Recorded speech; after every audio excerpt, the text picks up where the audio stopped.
Welcome back to the Montgomery Companies Podcast. I'm your host, Jordan Montgomery, and we have some big news to share this month. The podcast is going through a rebrand. It will no longer be the Montgomery Companies Podcast. Moving forward, this will be the Growth Over Goals Podcast with your host, Jordan Montgomery. So I'll still be the host. We're still going to bring you great guests. We still want to add similar value, if not more value, and provide great content. But we've picked up on a theme over the last 80 plus episodes that each time we interview a guest, the conversation is oriented around growth. And in a world that's so focused on goals and accomplishment, we wanted to put an emphasis on growing and the daily process of getting better one day at a time. Thus, we've come up with the Growth Over Goals podcast, and we're excited to bring you new content under the same platform. But if you're searching for this podcast via Spotify or iTunes, make sure that you just type in Growth Over Goals. You'll find us there. If you're currently subscribed to this podcast, it's still going to pop up. You're still going to get the content. You're still going to get the episodes. So no issues there. We're excited to bring you the podcast. The official rebrand will happen on March 13th. All of that said, we're glad you're here. We've got another great guest, and we can't wait to let you in on this podcast episode.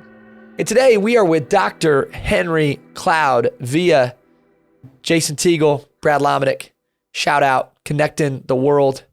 Dr. Henry Cloud said yes to us by way of relationship and is going to spend some of his valuable time on the Montgomery Companies Podcast. But I want to tell you about my new friend, Dr. Henry Cloud. I'm a longtime follower, first-time caller, so we're getting to know each other today, but I've followed this guy's work closely for many years.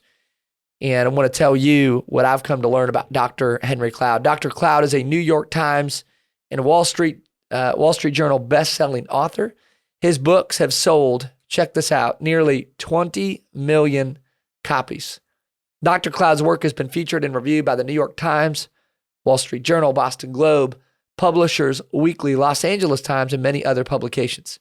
Success Magazine named Dr. Cloud in the top 25 most influential leaders in personal growth and development, alongside Oprah, Brene Brown, Seth Godin, and others.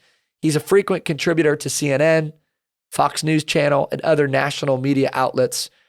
And you should know this, in his leadership consulting practice, Dr. Cloud works with CEOs, Fortune 500 companies, and smaller private businesses alike. He has extensive executive coaching background and experience as a leadership consultant, devoting the majority of his work to CEOs, leadership teams, and executives to improving performance, leadership skills, and culture. As a speaker, he shared the stage with Peyton Manning, Condoleezza Rice, President George Bush, Magic Johnson, Jack Welch, and many more. Many of you are familiar with his books, Boundaries for Leaders, Unnecessary Endings. But today he's here to share a conversation on all things leadership. Dr. Cloud, thank you so much for being with us. It's a great pleasure to be with you, and shout out to those guys as well that got us connected. Well, hey man, it's been so fun to follow you, and I'm just excited for the time that we get to share today. I know you're going to impact our audience in a major way, but before we go any further, I want to ask you a question, Dr. Cloud, because many people are familiar with your work, or they've heard you speak, they've read something that you've written. I want to know this. Tell us one thing that most people would be surprised to know about Dr. Henry Cloud. Well, it might not be a surprise to some people, but it'd probably be I spent prom night in jail. I could say that. Is that all you'll tell us about that, or is there anything more to that story that we get to hear or know about?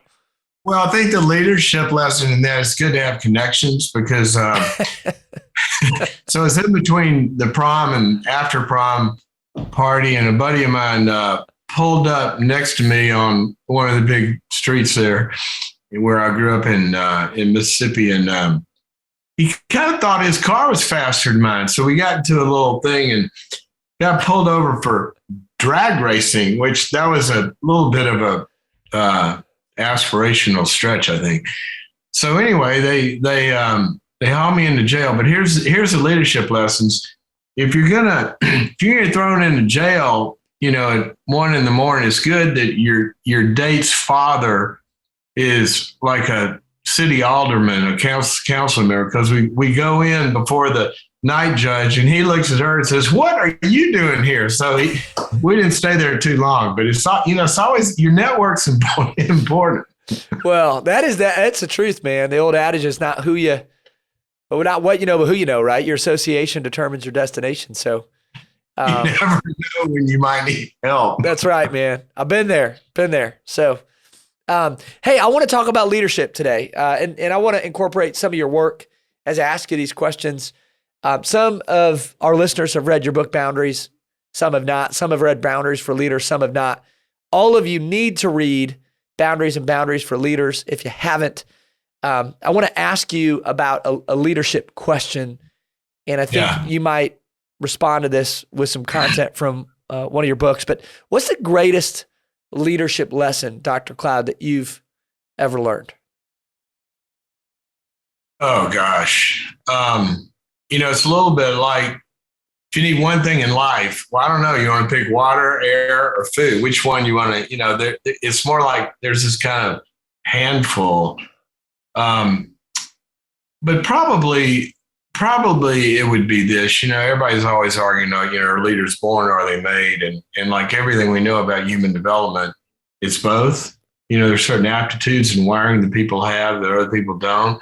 But you've never met a Tiger Woods, as wired as he was, that didn't, in his phrase, work it out in the dirt. It's his development that made him what he is, and everybody else that achieves, that kind of greatness. So I think probably the staring one that looks you in the face all the time is that the greatest leaders focus on their development.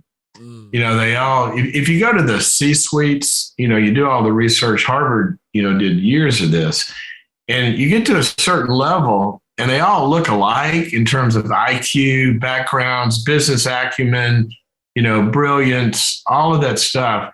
But then the ones that get past that, 90% of that delta has to do with who they are as people. And so that's kind of the niche that for decades I've been working. I'm a clinical psychologist by training, but my first job was in a leadership consulting firm.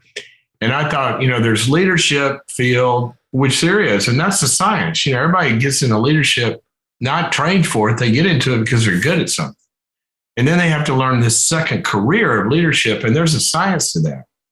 But then they have to go out in this space called reality. And they find who they are as people has to interact not only with themselves, but other wackos as well. So it's, it's a personal development of themselves and really, a lot of their interpersonal, the way that those aptitudes show up. And that's the big one, I think. And another interesting thing, Jordan, when I first started doing, pretty high level CEO coaching and consulting, I always thought that it was, if you take my client mix, I always thought it'd be the ones that were struggling more that I'd hear the most from in between our quarterly meetings or whenever we do it. And it was exactly the opposite. It's the highest performers that reach out the most. And they surround themselves with people that can actually are there for them. And they're not stakeholders. They're there for them and their development. And those are the ones that really get to another level. And they invest time and money into it. Yeah, I think there's that famous John Wooden quote, right? It's what you learn after you know it all that counts. And man, I believe that to be so true. This paradox of education, the more you learn, the more you realize you don't know. And I've so much appreciated the curiosity that comes from top performers.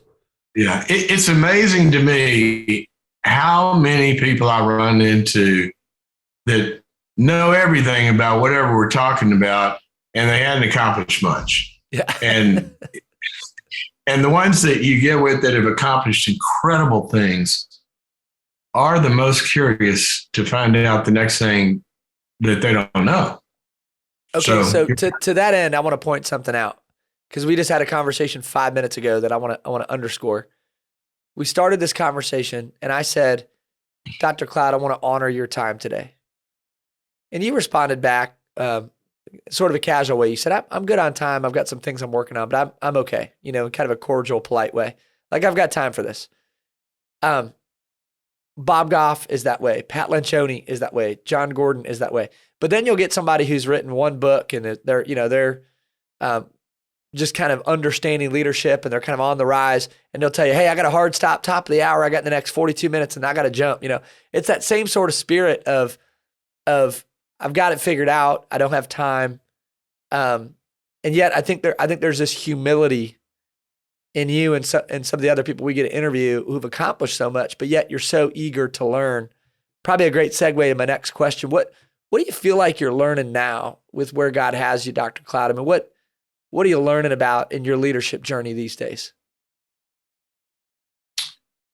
Well, that's a good question. I always say, even though I write books, people say, so how'd you become an author? And I go, I'm really not an author. I'm a practitioner. And I spend 100 days a year in the war rooms with CEOs and their teams. And to me, the work writes the books. It's the reality of the quandaries. And probably right now I've been a little bit surprised because I'm immersed in it. Because I finally, the topic of trust is, when I get called into stuff at some level, there's got to be some sort of step in trust or withholding trust.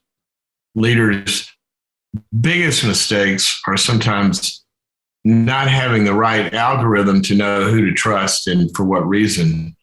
And so I've been working in that for a long time. And in the last year, I finished a book on it. It'll be out in a couple of weeks. I don't know when this airs, but it's I've been learning more and more about the nuances of the mistakes that leaders make in trust. And leaders are drivers. I mean, you don't get from here to there without driving something, right? And one of the things they do is a lot of times they're first step is trying to persuade people. And that's not how the neurobiology of trust works. People don't move towards you and open up and invest. Trust fuels investment. And it doesn't start with your convincing them of the product or the vision or to join you or to invest or come work for you or whatever it is. It doesn't start there if they don't feel like you understand what they actually need, what scares them, what's at risk, what's going to make them succeed, what makes them happy, what hurts them. And we're biologically and neurologically wired. Our whole system, your customers, your teams, everybody is 24/7, all the way down their spinal column. There's a system that's asking one question about you. Am I safe? And that is such a nuanced dynamic. And people begin to feel safe first when they're understood. And the great leaders do that better than anybody. So we're getting a preview of your new book, which comes out, by the way, March 28th. So we're recording this early March. Book will be out March 28th. I want to, if you're willing to tell us, I'd like to kind of have a preview of the book here. What are some of the things that you think leaders do that get in the way of creating or establishing trust? And then I want to ask you, what do leaders do in your line of work with all the work that you've done when you evaluate top leaders who do this well? What are they doing to establish and create trust? One of the things that gets in the way is, if you do the, Letterman interview on the street or Jimmy Fallon, how they walk on the sidewalk, go, what's the capital of the U.S.? And somebody goes, Boise, If they ask that question, most people will say, well, they trust somebody, if they have integrity, right? They don't lie, cheat, or steal. What they tell you, you can really believe. Well, there's a lot of people with integrity. You can trust them to not lie to you, but you're about to trust things of incredible value that require many more capacities than just somebody. There's a lot of people want a lot of you, but you don't want to work with them again. Or you don't want to hire them again. And so what I tried to do in this book and just, the work in trust was kind of reduce it to a usable algorithm and a little bit of a map or a model that leaders and companies and teams, even in your branding, can kind of check off. There's some components that you just got to hit these areas. And if you don't, and it's easy to mess up by just hitting one or two of them and make huge mistakes. I mean, it takes a long time to undo a bad hire. It just takes a long time to do that. And we have a lot of false positives, because somebody's charming and they're smart and, their background or whatever. But the context for which you're trusting them for, that shouldn't be a move you make if you know what to look for. So I think it's our heart can always go forward quickly. You're wired to trust. You got oxytocin floating through your head. You like somebody and you fall in love. It's like, they can do this. But your brain's got to be hooked up to your heart. And sometimes it's the opposite, Jordan. Sometimes people have been burned and they get false negatives because they're afraid, I tried the VCs or the private equity route, and I don't know, investors they're just going to take too much control. And they've been burned once, and now they're maybe afraid to take some steps that would prove to incredible scalability, but it's their own trust muscle that's broken. So we can make mistakes in either direction. So good. I want to transition to boundaries, because this is, you do so much work on the topic of boundaries, but I want to talk about it in the context of trust. You say that good relationships, relationships where love exists, or relationships where we can say no. If trust exists in a relationship, we love people, we can say no, and it's still okay. Which is ultimately a control issue, I think, right? We really don't appreciate, somebody tells us no, we don't like that. We desire control. Craig Rochelle says it this way. He says, trust is given, mistrust is earned. I've always liked that. If you work for me, I'm gonna choose to trust you first. I did my due diligence. We selected you, we did our homework, we spent the adequate amount of time. Therefore, I'm gonna trust you. First off, do you agree with that, Dr. Cloud, or how do you view that type of a mantra? Say it again. Trust is given. Mistrust is earned. I would kind of marry them a little bit. Certainly, trust is given. It is something we actively have to do, and I'd agree with that Craig's right on that. And people, with how true that is. Actually, what we know from the neuroscience of this is when you give trust, you actually get more, unless you're getting kind, you get more performance back because it's a neurological dyad that happens. And so when we trust somebody, they perform better. There's a lot of reasons for that. You're not trying to control them, et cetera. But I would also say, and mistrust is certainly earned, but trust is earned also. In that I think we can have an initial trust based on reasons that we're doing that. But one of my, I come from a faith world as well, and there's a passage that says, to he who has been faithful in little, more will be given. And so I don't think trust is a toggle switch. We trust somebody or we don't. You trust them in small steps. And as they're faithful in that and perform in that and deliver what you need to be delivered, then we trust more. And so trust is earned as well. And it's kind of a continuum of a dance. And we've all seen people just turn over big things to people immediately when, Jim Collins said a long time ago in terms of, when you're building your business, I think the phrase he used was fire bullets, not cannonballs. Don't take your whole arsenal and throw it at a good idea. Yeah. What you do is you fire bullets, and when something hits, then we're getting closer to bigger investments. That's what the smart private equity firms do. That you'll see second round, third round, fourth round. And many times that's because, whoa, this thing is working. We need to pour more in it. So it is earned as well. Yeah, that's well said. And I think to Craig's point. But I think that I would emphasize, what Craig said there, because if people feel like you have an initial orientation towards them, that your desire is to trust, and just beginning the conversation, that I'm even considering what we're talking about, that in itself is an initial giving of trust, but we need to build on it.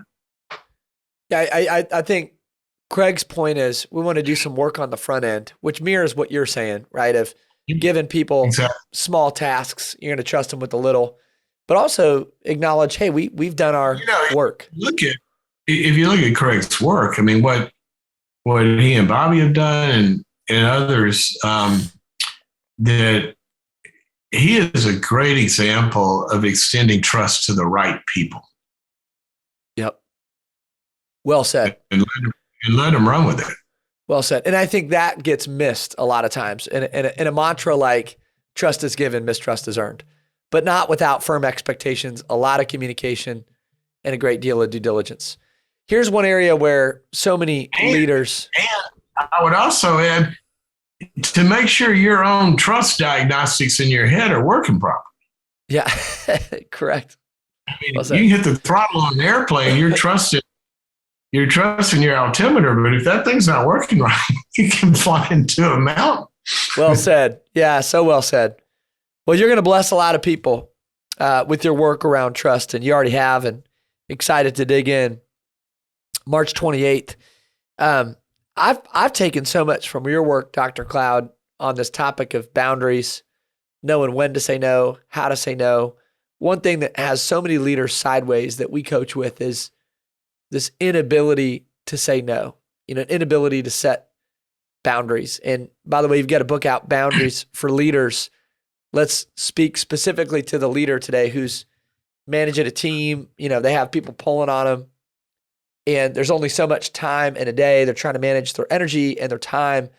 Speak to us about some of the principles you really believe in as it relates to setting boundaries and using this super important word, no. It's often been said in terms of strategy, the most important word in a strategy is the word no.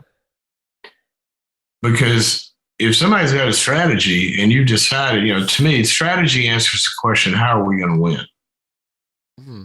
And when people are clear on this is how we're going to win, have they decided, is it going to be through acquisitions? Is it going to be through, we're not going to acquire anything, we're going to grow our own customers and market? Is it going to be through whatever your strategy is, that leaders can get really attracted to the next shiny object or the next shiny idea or whatever. And a lot of times the biggest key there is saying no to great ideas, because it drains the focus on what you've spent a long time developing. This is how we're going to win. Now, if after time you learn you can't trust that strategy because the results are telling you, then you got to say no to the strategy. And sometimes you have to shift. But if you say, if everything's important, nothing is. And so no is a key word to that, to the staying, focused on that. Another big aspect of no, and I talked a lot about this in Boundaries for Leaders, is it's really important for leaders to lead people in ways that their brains can actually follow them. Now, that's a really, really important thing to think about, because the prefrontal cortex that actually delivers all the stuff that you have hired people to deliver, creativity, problem solving, innovation, judgment calls, allocation of resources at the right times for the right reasons, those live in a part of the brain called the prefrontal cortex. And that's really about something we call focused attention. And in that book, I talk a lot about a leader's job is to create the boundaries of focused attention, because here's what the brain does. It has to attend to what is relevant. It has to inhibit everything else. And thirdly, it's got to keep a working memory in front of it to keep doing that. And so when leaders can't say no to everything that's pulling everybody in the last email, and they'll go on an offsite and say, these are the 3 things we're going to focus on this quarter. And then the next day they're emailing people with as much noise and drama about 46 other things. Well, they just confuse their brains. I mean, what do you want your kid to do? If it's time to get ready for school, there's a few things that are important. And no is a huge word. And people get so freed up when a leader empowers them to say no to everything that needs to be inhibited from the team's attention, from their attention, when they're just the clarity. I can't tell you how many executive teams I've gone into. And these are big. I mean, these might be public companies. You have 7, 8 people around the table. I'll give them 3x5 cards and say, okay, here's what I want you to do. I want you to write down what your role is and what this team depends on you to deliver from that chair that they need. And I'll collect them. And many times, how they define their role and how other people define what they need from that chair is 46 different descriptions. So the boundaries of just being able to clearly know what am I supposed to be doing? They'll step into somebody else's yard on the team, and confuse all their people because everybody sits on the executive team. Well, if you go over into marketing and you're in finance or IT or whatever, and you have a meeting with these people, cross-functional stuff happens all the time. And they're going, oh crap. But I mean, my boss said but now, he's on the executive team or and now they're really confused. So clarity of boundaries in leadership is huge. And another big boundary for leaders is you are the steward over the emotional climate that happens in that company and it happens on those teams. And what we know is if it's not the right kind of emotional climate and you're not clearly setting boundaries on anything that brings toxicity and division and confusion into that, then the team is running on half its cylinders. And a leader's responsible for that. I think one of the main mantras I put in that book was a leader gets what they create or what they tolerate. And that's all about your boundaries. You're going to get what if you got morale problems, you got performance problems, you're either creating that or you're allowing it to exist on your watch. That's a boundary for leaders issue. A leader either gets what they create or tolerate. Yeah. That's a pull the car over if you're driving down the road and write it down kind of moment, kind of quote. That one could be up on every boardroom in America. And the worst thing you can do, Jordan, is start to feel like a victim. And I hear this all the time. It's like, well, my team and this and, that. Yeah. Well, then stop tolerating that. Right. Go set some limits on that cancer. Your job is the steward to not let this stuff metastasize. So good. I think of that famous story. I want to ask you about some of your learnings from your own experience, Dr. Cloud, because clearly you believe so firmly in this idea of saying no and having really clear boundaries. And I think about the Steve Jobs example. He gets rehired as the CEO at Apple, and there's 390 funded initiatives. And he said, we're going to get rid of all this, and we're just going to do these 10 things, and that's it. And as a result, Apple becomes one of the top companies in the world. You know what he did once or in the beginning? because he had been fired and he was gone for That's right. Yep. years, did a bunch of other stuff. And he said, he comes back and there's 40 something versions of the Mac. All these different models, all these different initiatives, and somebody's got a right idea, like you're saying, they go get funded. And he comes back in and he says, look, if my nephew wants to buy one, which one do I tell him to buy? And then he said something really key. And he apparently went in a room and screamed at everybody, and he got a whiteboard and he drew a box. And across the top, he wrote two things. And he said, there's only two things that are important. One is this computer going to be primarily used for personal use or business use? And he drew a line down the box and divided it into two columns. And he said the second important thing is it going to sit on a desk or are they take it with them? And he drew a line across. He says, we're going to make 4 computers: business, desktops, personal desktops, business portals, personal. And you go into a Mac store today, that's what you find. There's different sizes and shapes. Yeah. But he knew what was important. It's clarity. Okay, so clarity. we want to respect your time, but we also want to glean as much wisdom as possible. Somebody sitting here listening to this, Dr. Cloud, and they're thinking, well, I just don't know where to start. And obviously, they go read the book, Boundaries for Leaders. But where would you tell somebody, a young leader who's trying to work on setting tighter boundaries, where do they start? What are some of the practical steps that they could take to begin to use the word no and have clear boundaries in how they operate? Well, I always like to start with a combination of, I wrote about it in my book, Necessary Endings. I wrote about the importance of pruning. And one of the things the leaders got to do all the time is make sure that they're pruning the stuff that isn't the best, right? And they're also pruning the stuff that's problematic. But I filmed an episode of Leadership University that I do on pruning. And I flew to Tuscany with the world's greatest winemaker. He won the best wine in the world 3 times to ask him about the science of pruning.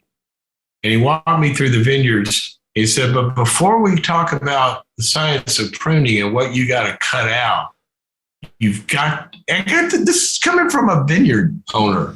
He goes, it starts with the vision of what you want the vineyard to be and what you want the grape to look like and what you're actually trying to get to. And then you prune. You don't prune, go in and start cutting stuff away. You prune towards a vision.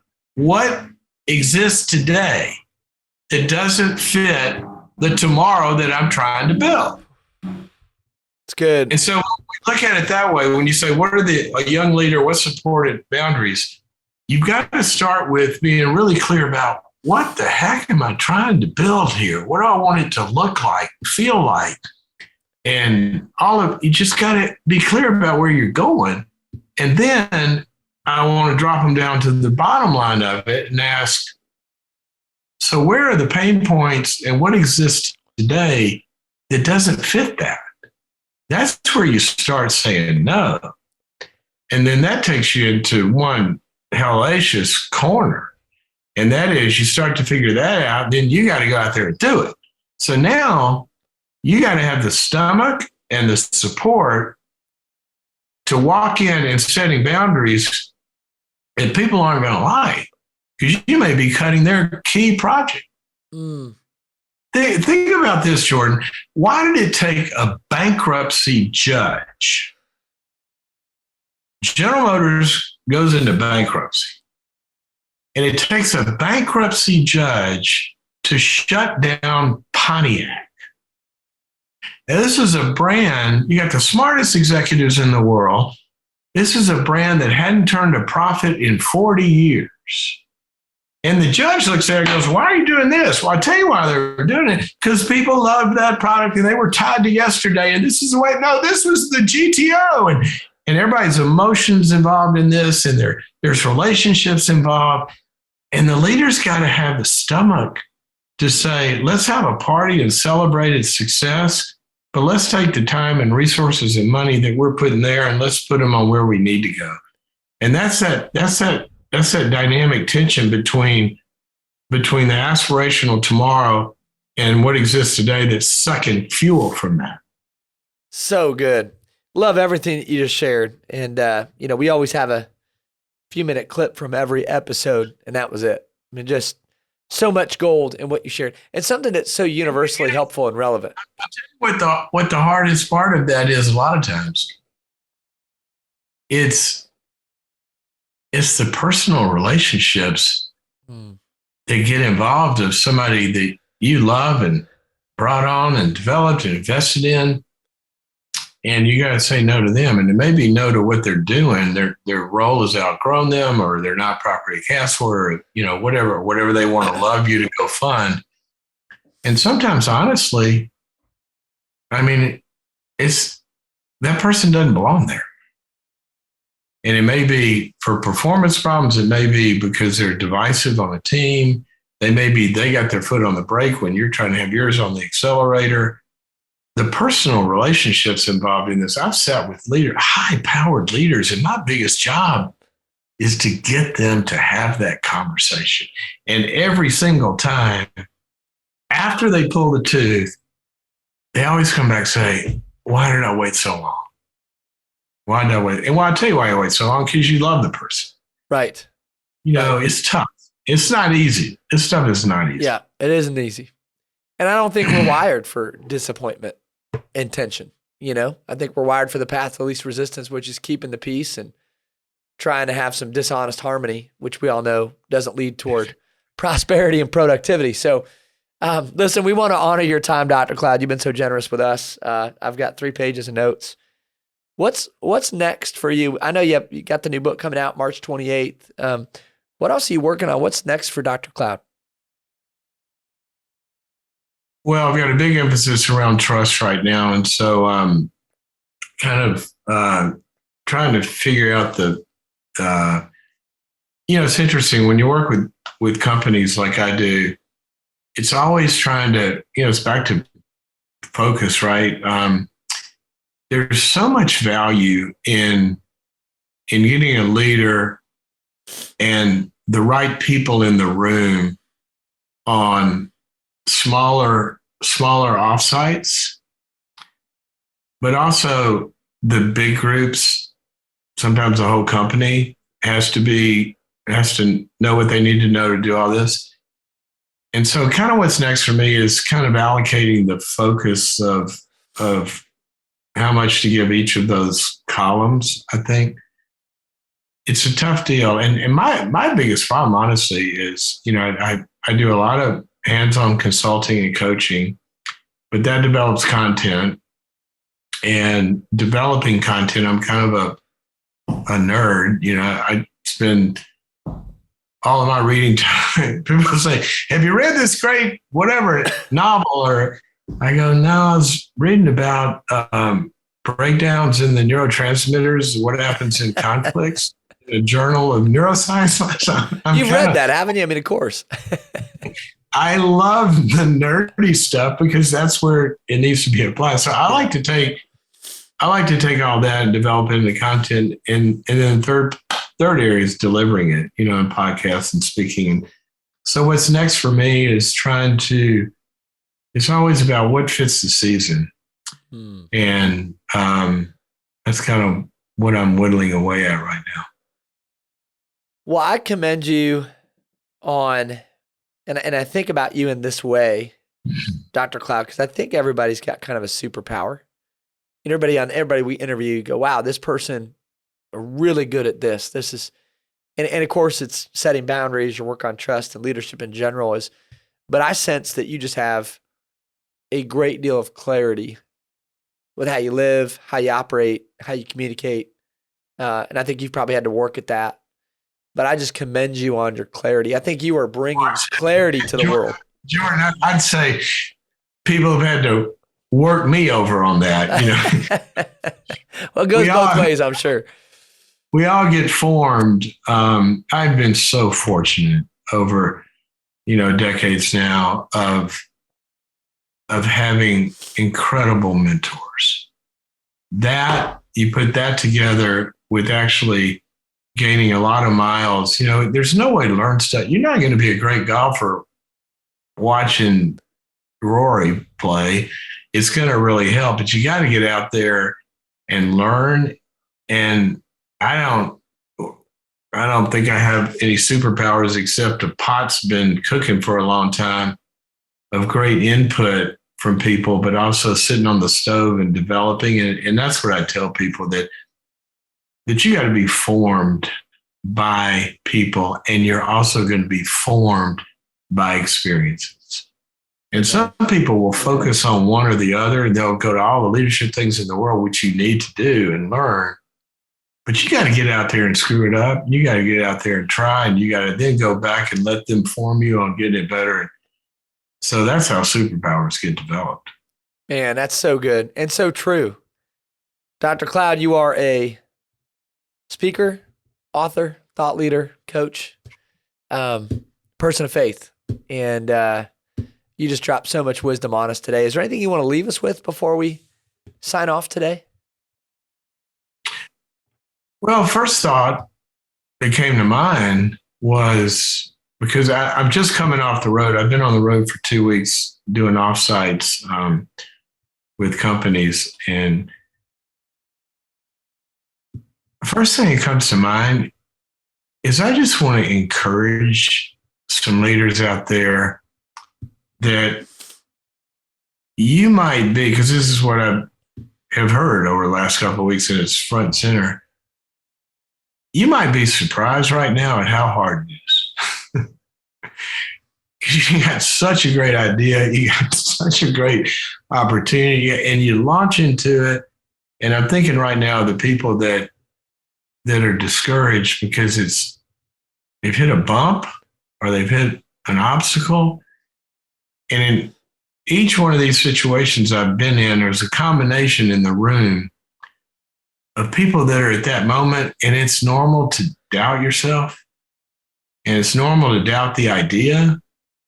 But in that room also, one offsite I just came from, the CEO was going over the last 10 years and how they had incredible growth.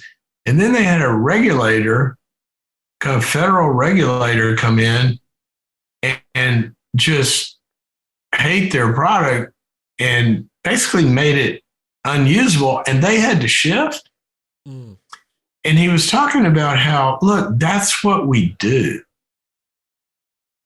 So if it's all not going smoothly, then talk to Mr. Honda, whose factory burned down right after he started. World War II started. He ran out of metal and had to go collect, aluminum cans or airplane parts to build stuff. And I just want to encourage the ones that are discouraged right now. Get the right people around you, and they're not going to be surprised that you've hit a bump, but get the right people around you to coach you through it. So that's because they've been there. Anybody worth listening to is going to, first thing they're going to say is, well, everybody's made that mistake. Yeah, amen. Well, I just highlight, my friend John Maxwell says, people say adversity builds character. Then he says, I don't think that's true. I think the way that sentence goes is adversity builds character if you allow it to. So I think it's a choice. I think it's a choice. And I think you're helping people with that choice. And I appreciate your encouragement. So, well, it's a big deal. Yeah, character. It is. There's an interesting word in the Greek for trials and suffering. And that particular word, it's actually in the context of a passage. It says, in your trials and suffering, it builds character, and character perseverance, and character, and that builds hope. But that Greek word, it actually means a trial from which there's no escape. Now think of like a market condition. You can't change the economy right now. So you can't escape it. We're the ones that have to grow in that and change to be able to meet the demand of that reality. And a lot of times we want things to change that are outside of our control. But the great leaders take control of what they can control, and that's themselves and what they have control of. And they grow and build the character of what's going on there. And then they change the markets eventually that way. So good. Spot on. Well, listen, you reaffirmed everything that we know about leadership, taught us some new things too, and invested an hour with our community that we so much love and appreciate. So we're going to be following you, Dr. Cloud. Can't wait for March 28th. In fact, we're probably dropping this episode just a few days before. So we'll tag your social media links and link to your new book in the show notes. And we're going to be cheering you on from afar, and just want to say thank you again for who you are. Thanks for what you stand for. Thank you for investing your valuable time in our community. Well, thanks for what you do to come alongside leaders. And, we're all in this big party together. And so we got to join arms and get to the next step. Amen. Well, God bless. Be well. So good to share this conversation with you today, Dr. Cloud. Thanks for being here. You too. It's been a pleasure. This has been another episode of the Montgomery Companies Podcast. I'm your host, Jordan Montgomery. I want to say thanks also to John Choate and James Roth of Storyline Multimedia for all of the work that they do behind the scenes to make this episode go. If you enjoy listening to this show, if you're somebody who tunes in once in a while to our podcast, we'd love it if you'd officially subscribe so that we could move our mission of impact forward. This podcast is designed to help the leader go farther, faster. We hope we've done that today. Be well, be great. Have a wonderful day.